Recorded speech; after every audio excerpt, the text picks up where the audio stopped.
Are we ready to go? I guess we're ready to go, right? Yeah, go for it, Rick. You're on. Thank you 3 so o'clock. much. Okay, actions to reduce the plastic pollution and in the environment. That's the title of this. This is a pretty fantastic panel, as a matter of fact. I tell just a little story. Ruth, Abby, and I were in Hawaii. Oh my God, that Yvonne came. I don't know. I was really upset. In Hawaii, working on an organic conference with Captain Moore and Angela Kang and the locals there. And he showed a movie that Charlie had on plastic pollution, and we were watching the albatross mothers feeding bottle caps to their babies, and Paul Connett was there, and Ellen started crying and looked at us and said, "Why can't you guys do something about it?" And so we created what we called the Albatross Coalition, Save the Albatross. And the key was to, Charlie, what's the thing that's going to save them? Is, well, if the caps were connected, the albatross couldn't pick it up. And that's how it started. But really, it's a campaign on litter and single-use products in the environment, and its impact on wildlife. And so our first speaker, Michelle DeHaven, is going to talk about upstream, literally, the fact that it's not just the oceans that are being polluted. Michelle? Hey, Rick, thank you. Let me just get my screen up here real quick.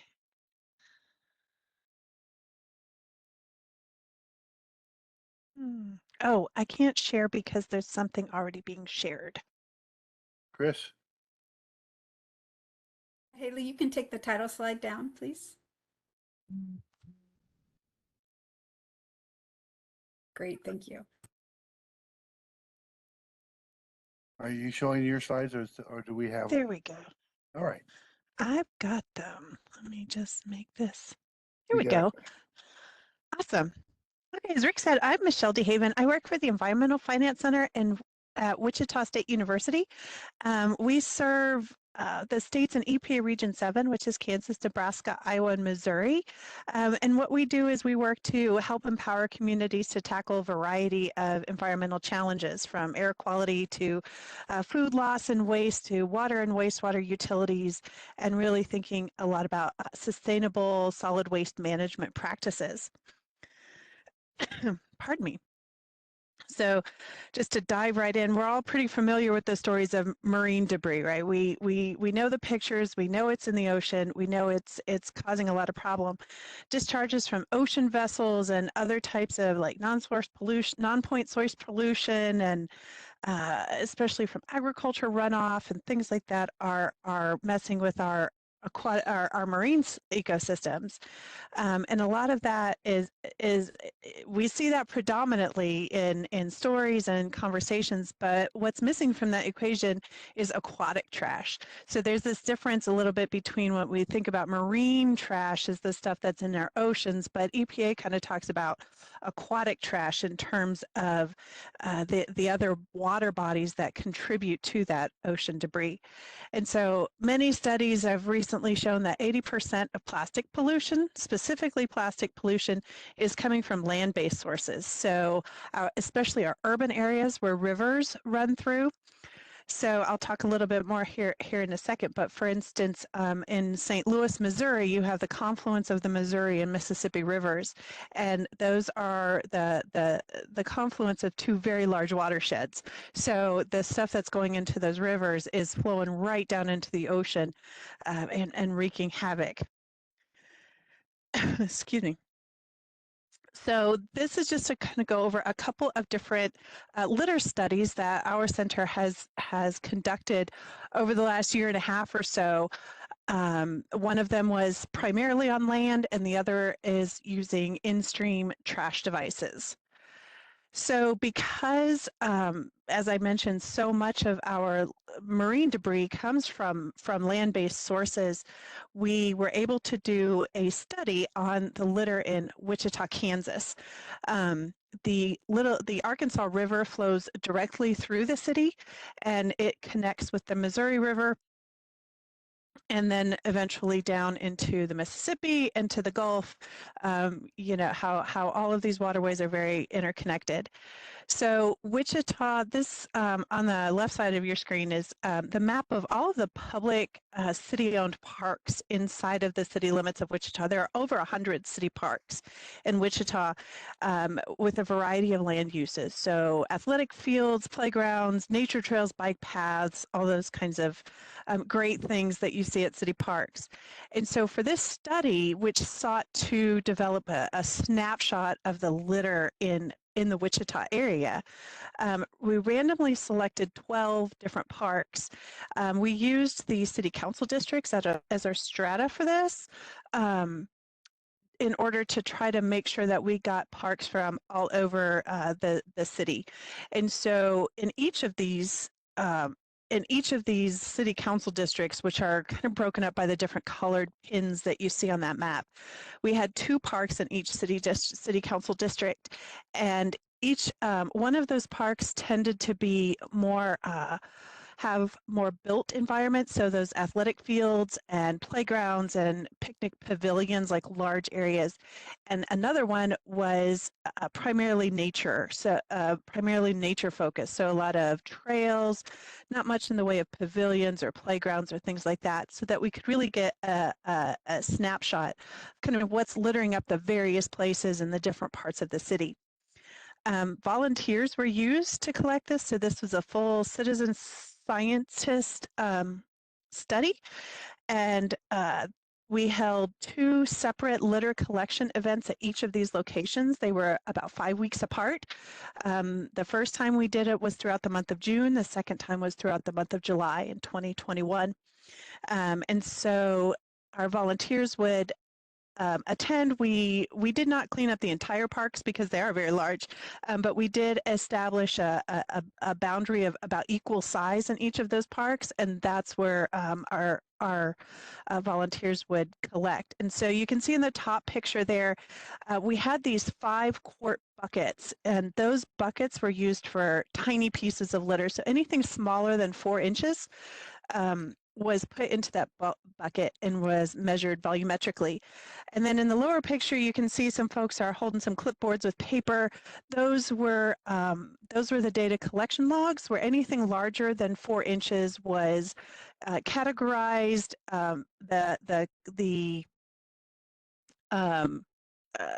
the condition that it was in, as well as the material that it was made up, was all cataloged and tallied on these sheets.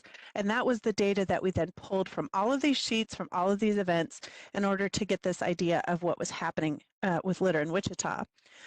So I'm sure this is not surprising, but the majority of the items that we found that were larger than 4 inches, we collected 1,765 pieces of trash that was larger than 4 inches. And of that trash, the majority of it, 47% of it, was plastic. The other category was a mix of a variety of things. So things such as small pieces of construction debris, maybe fishing supplies, tobacco-related products, not including cigarette butts, but like cigarette packaging. We found entire boxes of vaping paraphernalia and cigars. We even found a pipe at one location, like a smoking pipe. But by far the majority of it was plastic. And of that plastic that we found, by far the majority of it were food and beverage wrappers. And that consisted of your like potato chip bags, your water and sports drink bottles, some of the types of plastics you get from convenience stores and things like that, plastic cups, those types of items.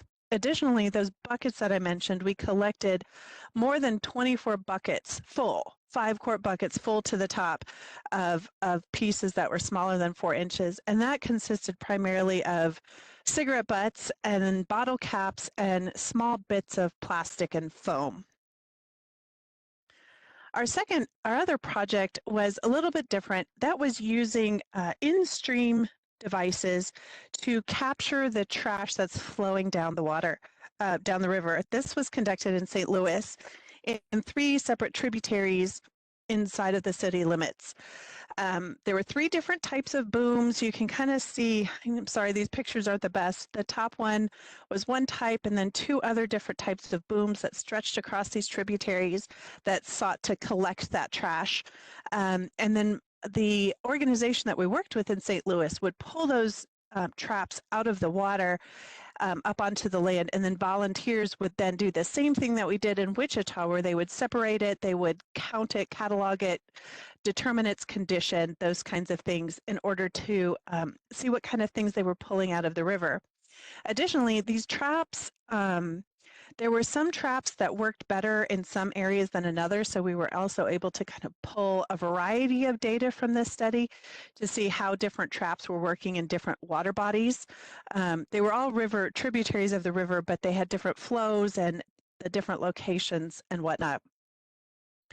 So in total, 4,039 pieces of catalogable data was pulled out of those traps. And instead of using 5-quart buckets for that study, they used like 32-ounce fast food drink containers to measure all the tiny little bits of foam.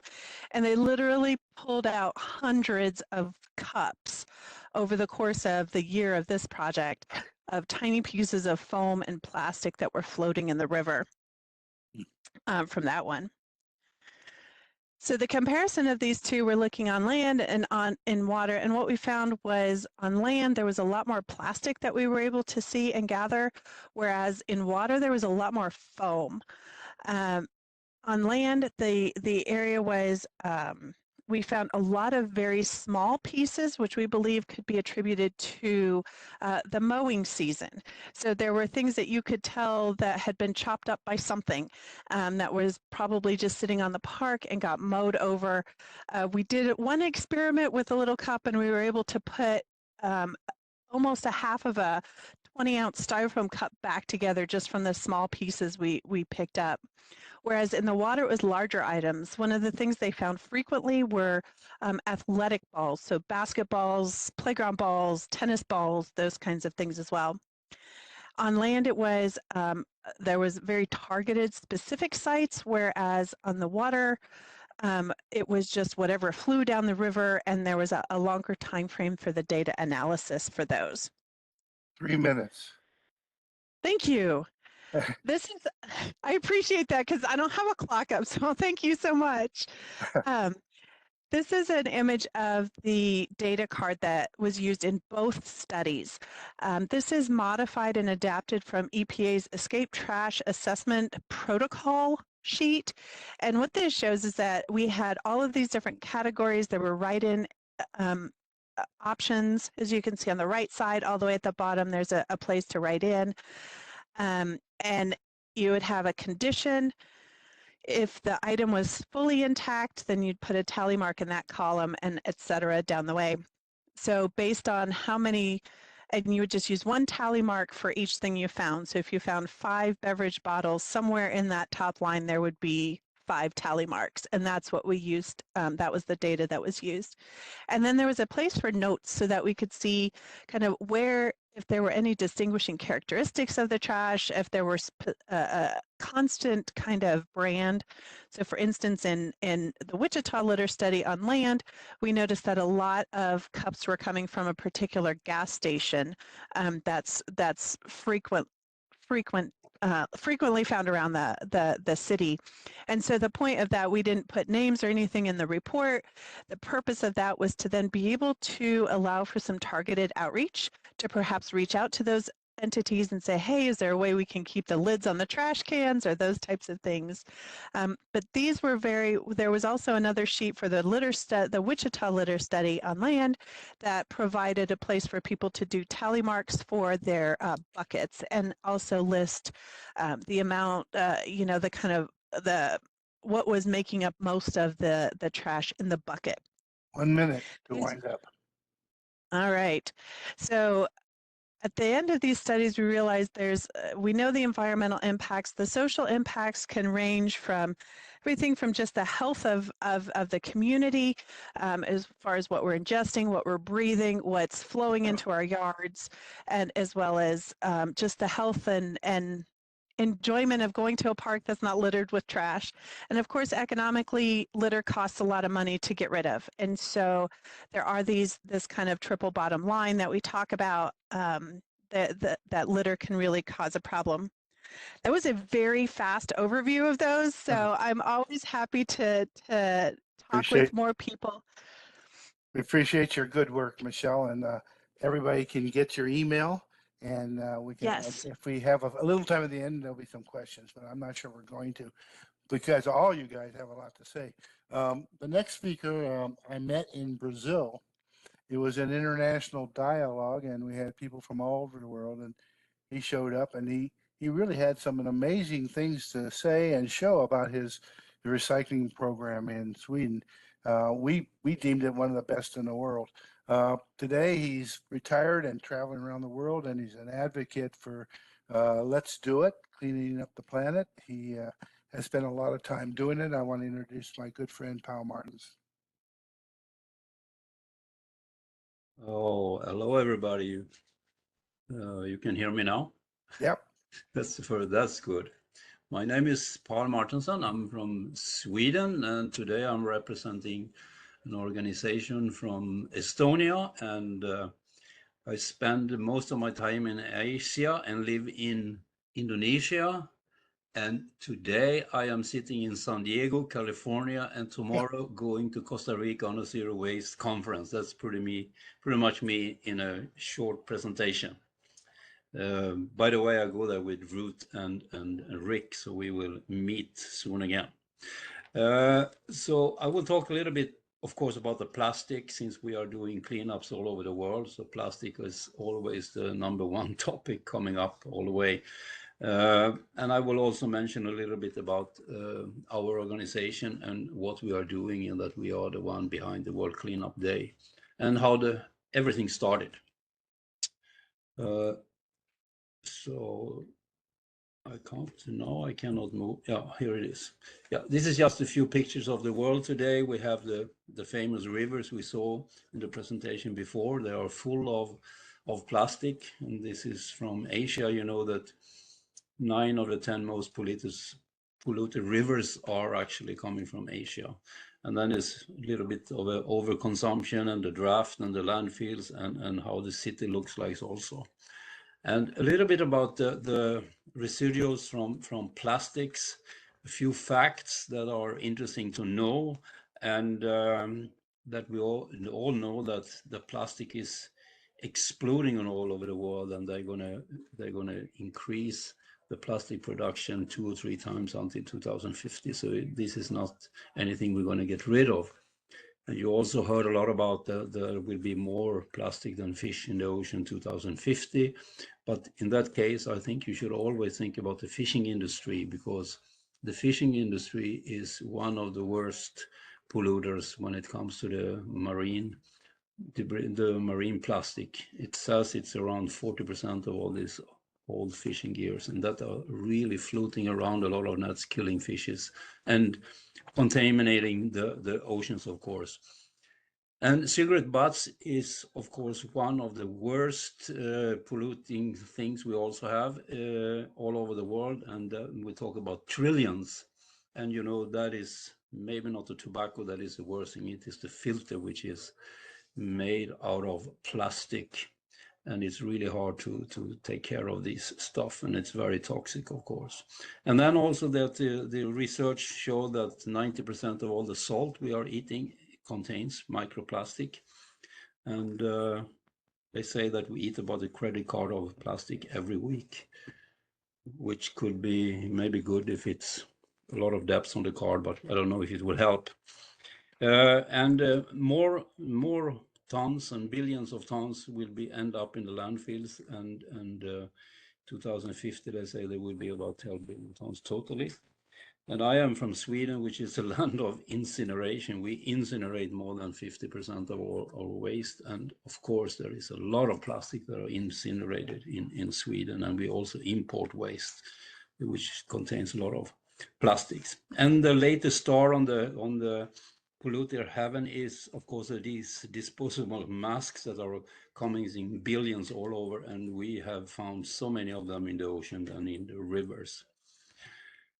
Where I live in Asia, people don't see the waste which is around their backyard or on the streets or in the rivers. They don't care about it, more or less, and that's what we call trash blindness, and that is what we are trying to cure by arranging these cleanups we are doing.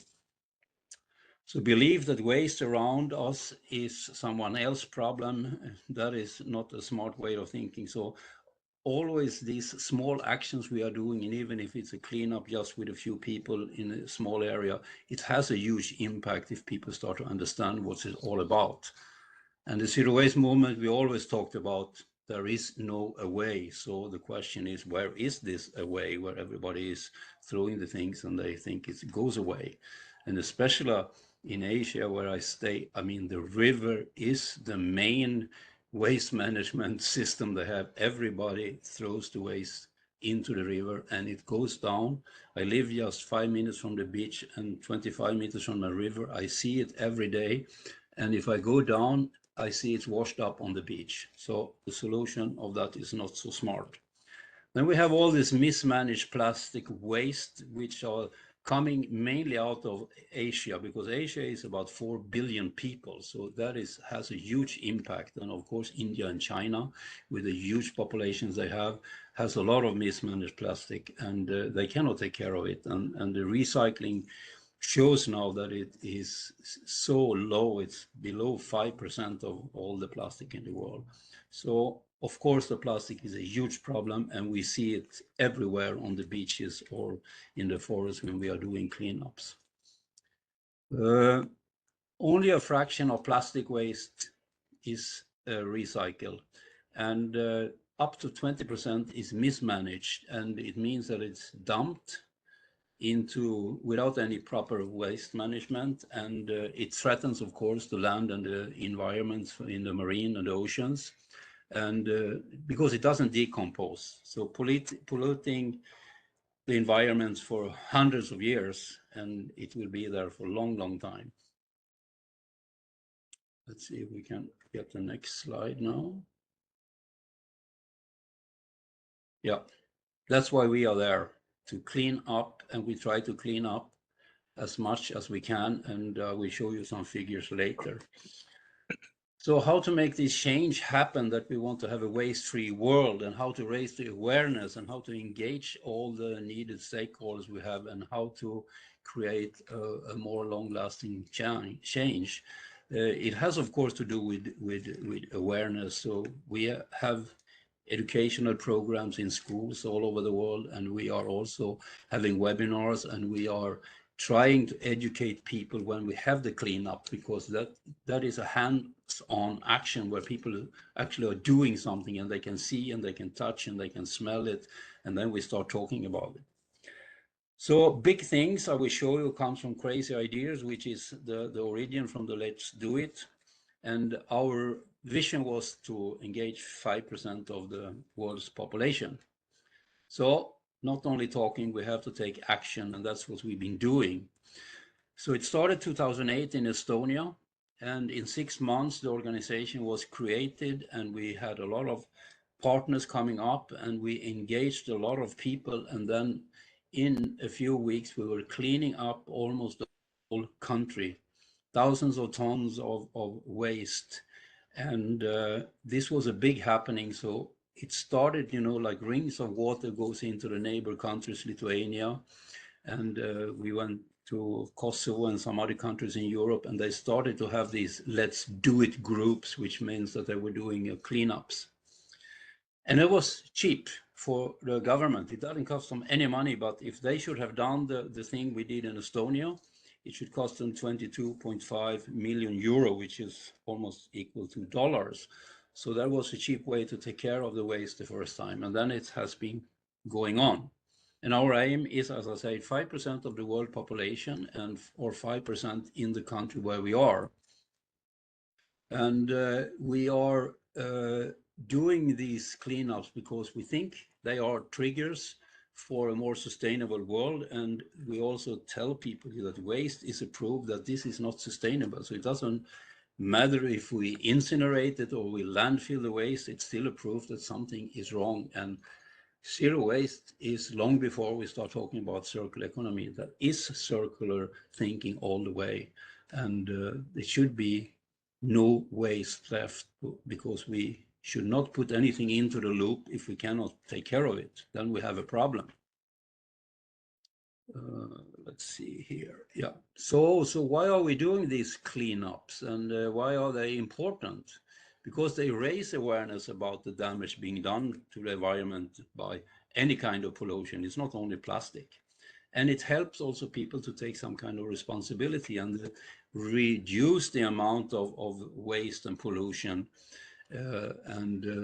Maybe if we do it before it comes to a river and so on, so it doesn't harm the wildlife or the wildlife in the same way it should do if it was going on in the rivers and out in the ocean.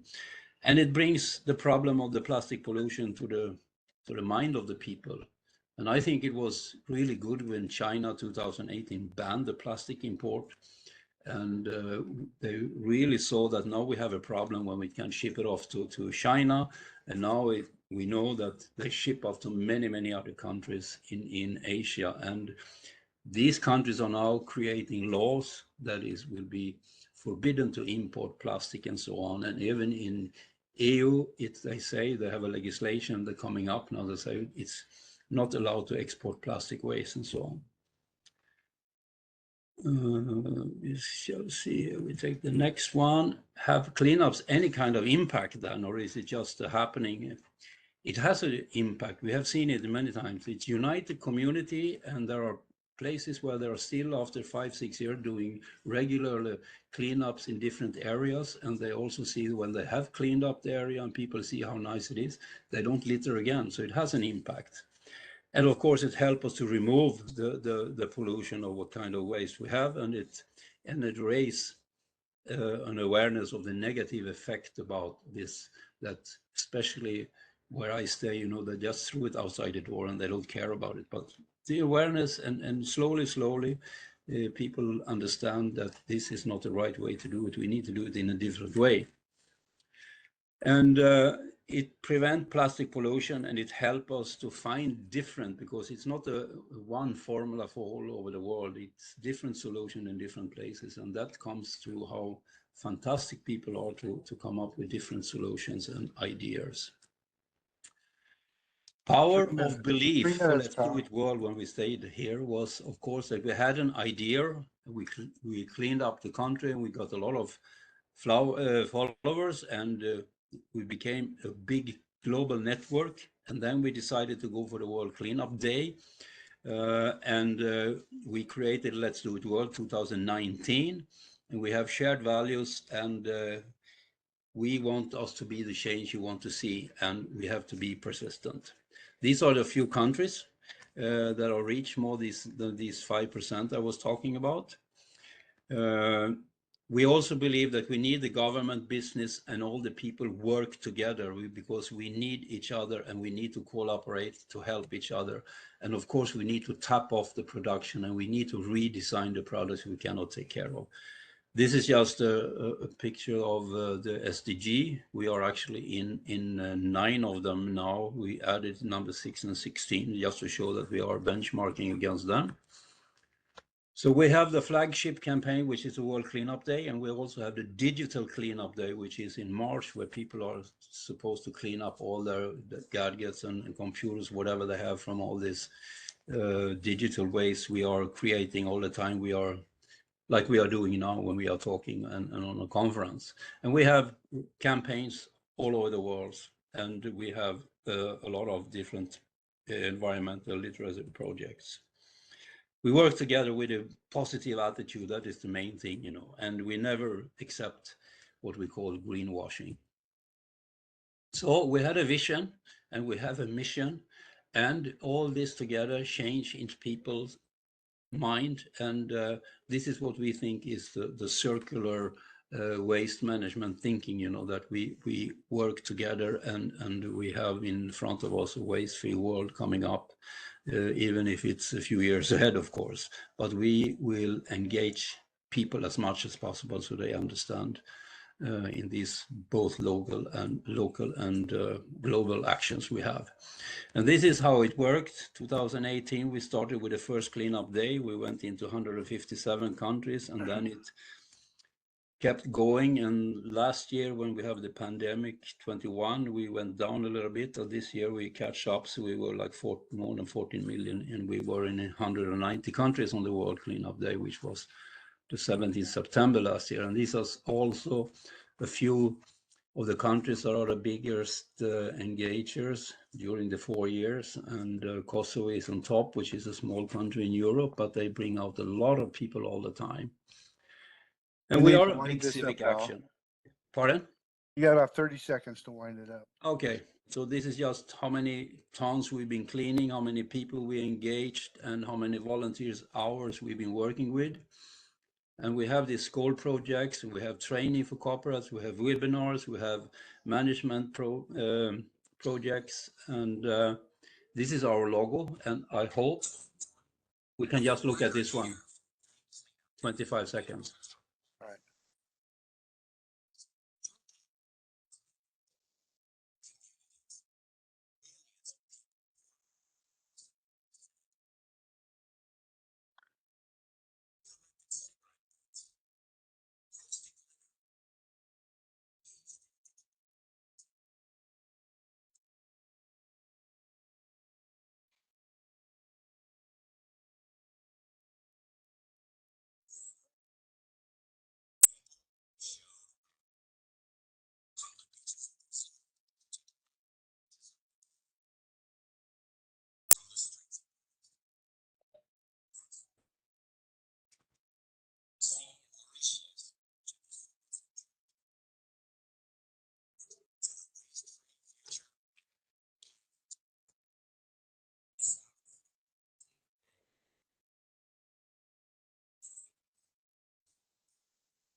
Okay, this Thank year you. it will be the 16th of September. So you can all sign up on the worldcleanupday.org. So I stop here now. Thank you very much. Paul Martinson, thank you very much. We really appreciate it. And you know, you have so much more to say, and I'm sorry you only had 15 minutes, but our next speaker came to our Albatross Coalition, just an angry individual about the pollution and the wildlife that was being destroyed by single-use plastics, and wanted to do something about it, and revealed that she was a lawyer, and went, oh my God, this is exactly what we need. I want to introduce Lori Mendez. All right, she's the legal advisor for the Save the Albatross Coalition and an independent lawyer. Thank you so much, Rick. I really appreciate it. I am Lori Mendez. I am WebExing to you all from relatively sunny San Diego today. It's a pleasure to be here, and I'm going to speak about single-use plastic reduction right here in the city of San Diego. Next slide, please. I would be remiss if I didn't talk a little bit about the Liaison Albatross, the namesake of Save the Albatross Coalition, on whose behalf I am speaking.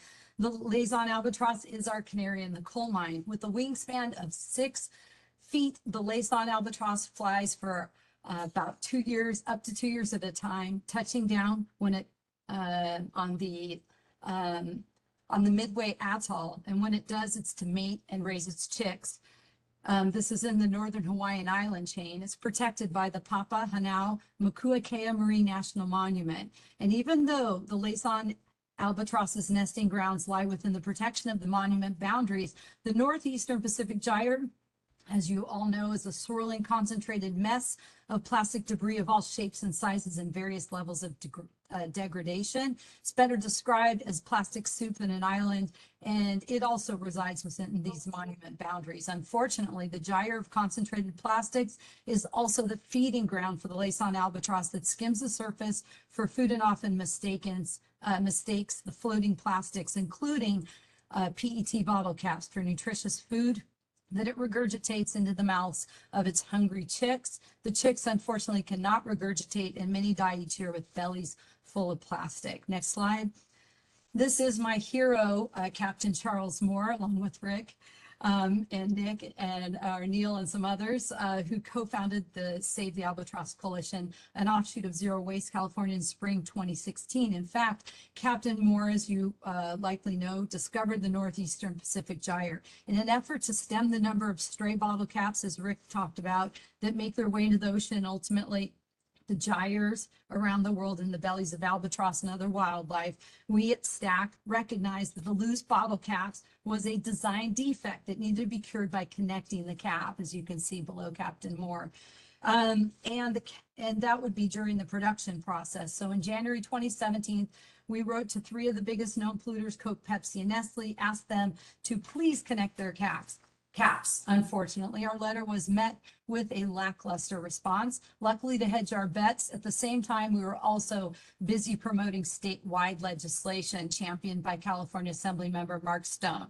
After 2 valiant attempts in 2017 and 2018, and with small producers complaining that they would go out of business due to the complexity and high cost of retooling, and because they claimed that the tethered bottle caps couldn't withstand the pressure of carbonation. Unfortunately, both attempts failed to get the needed votes. Next slide, please. However, we did evolve, and recognizing that connecting the cap is not enough and may even distract from efforts for more comprehensive and effective policy, our new strategy is to go big. And the new brass ring is banning the entire plastic bottle, including the cap. So next slide, please. There are lots of reasons to ban the entire PET bottle along with the PET cap. I don't know if you can see these spokes, but number 1, it reduces waste. It promotes zero waste and circular economy, of course.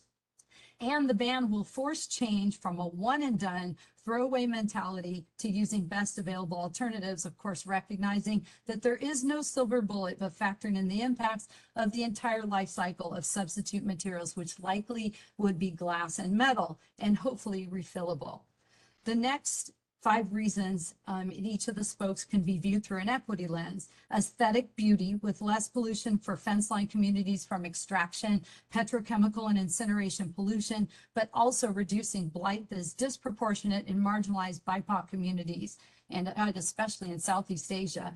And of course, a prettier coastline, which, by the way, has been studied and determined, no surprise, that people like clean beaches and will travel away from dirty beaches to cleaner ones, thereby economically hurting communities with the dirty beaches and helping those with clean ones. Also, cleaner everywhere means less cleanup costs and the tens of millions of dollars for local municipalities per year, not to mention, as we just heard, the thousands or millions of volunteer cleanup hours.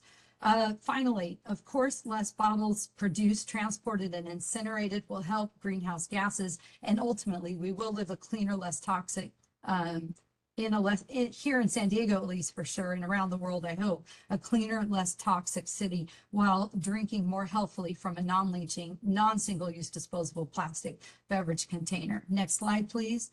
At the local level, we have a strategy for helping.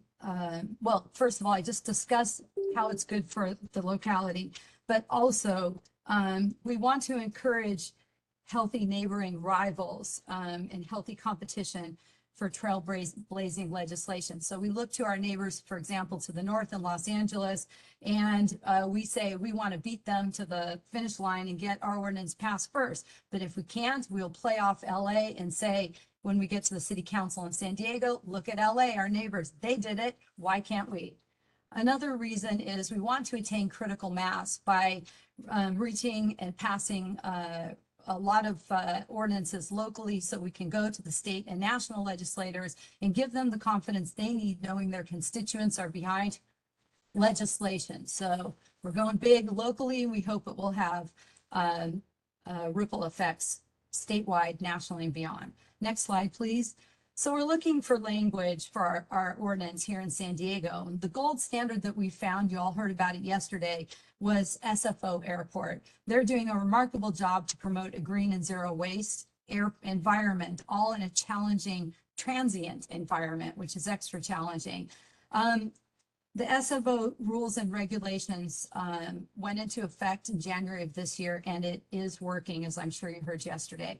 It should be easier, we think, to apply the same principles to municipalities, including the city of San Diego, and see them work here. Next slide, please. The definitions, as well as the rules themselves, banning beverages, all beverages, okay, not just water, in single-use plastic or aseptic, like the Tetra containers, are clear in the SFO model. They're concise, they're plainly worded, and straightforward. Also, the language is broad by design without exclusions or limitations. In a word, it is simple and it gets the job done. Next slide. So here are the rules. Very simply, Rule 8.2b, the provision or sale of beverages in plastic is prohibited. That's it. Beautiful, simple. Next slide, please. As far as the aseptic beverage containers, the provision or sale of beverages in aseptic paper packaging is prohibited. Again, super simple. As my contracts professor in my first year of law school used to say, get rid of the weasel words, and SFO has done just that. Next slide. In addition to clear definitions and the broad, plainly stated rules to help vendors be successful, they've created these lists of for approved and disapproved bottled materials and requirements. They actually list them, and then they also have approved bottled water lists by manufacturer name. So those are helpful pragmatically. Next, those are also evolving. They recognize that it's not stagnant, but they adapt to the best available science and market conditions. And next slide, please.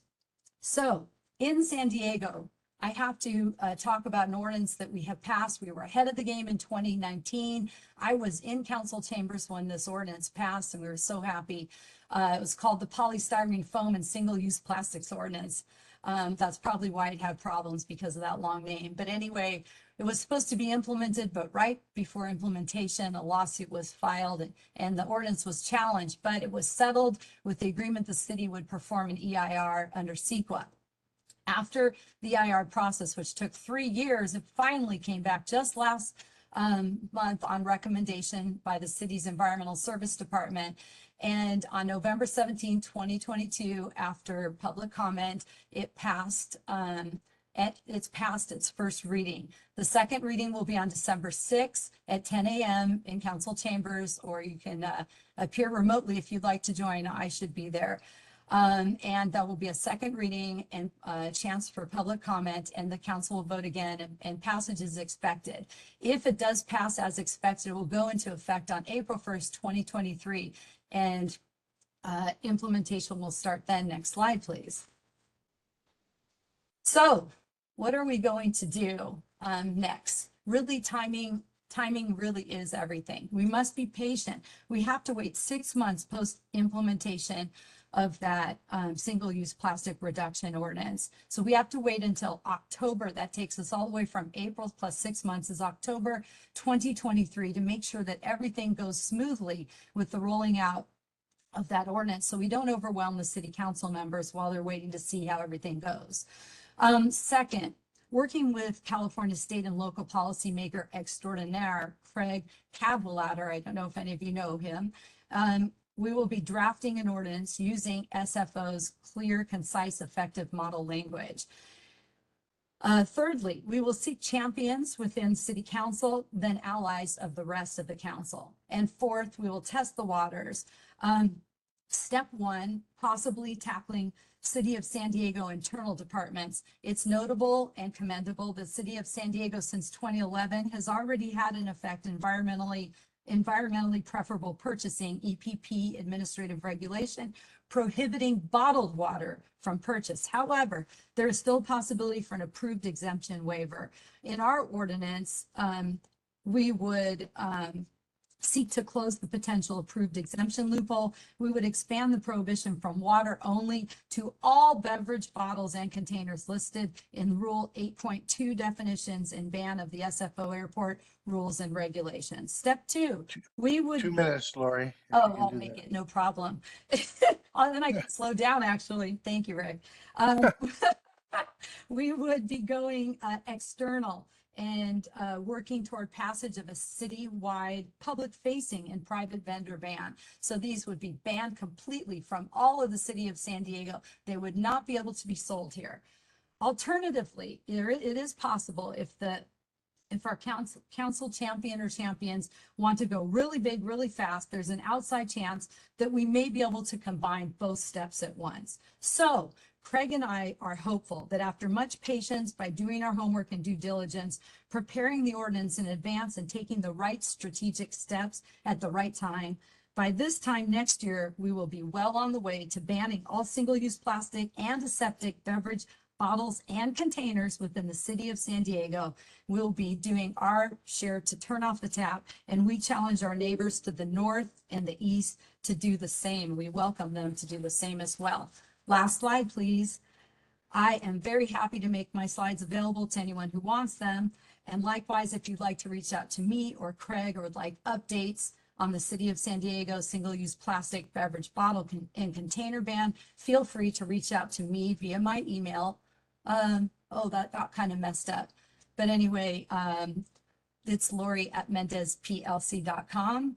And it's Save the Albatross Coalition is listed there too. And I do look forward to any questions you may have. And on behalf of Save the Albatross Coalition, this Lace on Albatross thanks you. And so do I. Thank you, Lori. It's 3:45, and so it's back to the main stage, everybody, for the closing next steps.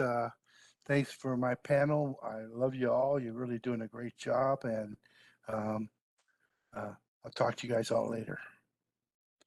Okay, I'm You guys, see you. Yep, see you on the main stage. I'm going to close us out. Thank you. Great job. Thank you. Bye-bye. Bye.